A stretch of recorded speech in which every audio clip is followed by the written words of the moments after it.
Hi friends, welcome back to our channel మమ్ము shorts అండి.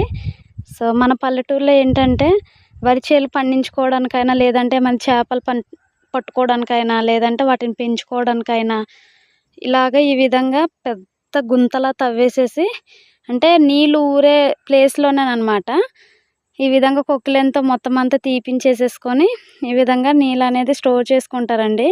వీటితో ఇదిగోండి ఇక్కడ కనిపిస్తుంది కదండి, మోటార్ పైప్ అనమాట. ఇలాంటి పైప్స్తోని ఈ విధంగా వరి చేలుకి నీళ్ళు అనేది పట్టుకొని వరి చేలు అనేది పండిస్తారండి మా పల్లెటూరులోనైతే.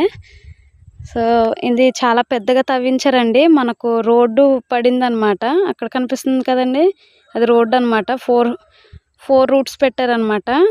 వాటికి మట్టి కావాల్సి అనేసి అంటే ఈ చేలు గల వాళ్ళు ఈ మొత్తం అంతా తవ్వించేసేసి ఈ విధంగా ఏర్పాటు చేసుకున్నారండి. ఇందులోనే చేపలు అవి పెంచుతున్నారనమాట. లేదంటే వరి చేలు కోసం వాటర్ కావాలంటే మోటార్ని బిగించుకొని ఈ విధంగా వాటర్ అనేది పట్టుకుంటున్నారండి. సో మా పల్లెటూరులోనైతే ఈ విధంగానే వాటర్ సప్లై చేస్తారండి. మీకు ఏ విధంగా అనిపించిందో ప్లీజ్ కామెంట్ చేయండి. నచ్చితే కనుక లైక్ చేసి సబ్స్క్రైబ్ చేసుకోవడం మర్చిపోకండి. ఓకేనా? Bye friends.